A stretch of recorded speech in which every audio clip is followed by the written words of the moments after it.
Hey everyone, and welcome back to Storytime with me, MS Sunshine.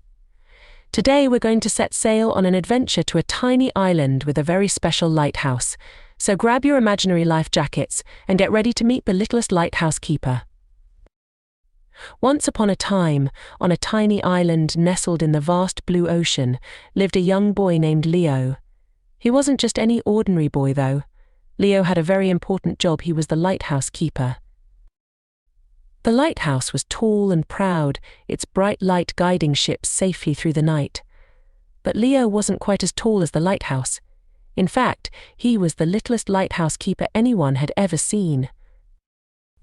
One stormy night, the wind howled and the waves crashed against the rocks. Leo climbed the winding stairs of the lighthouse, his heart pounding in his chest.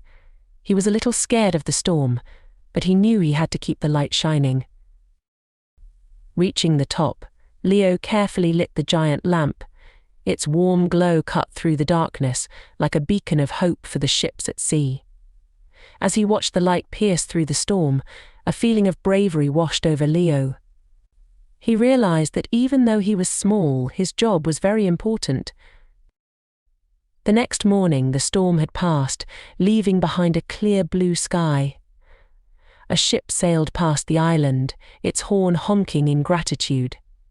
Leo waved happily from the top of the lighthouse, knowing that he had helped keep them safe. And that's the story of the littlest lighthouse keeper, who proved that size doesn't matter when it comes to bravery and doing your part. Remember, even the smallest of us can achieve great things. Don't forget to like and subscribe for more exciting stories, and see you next time.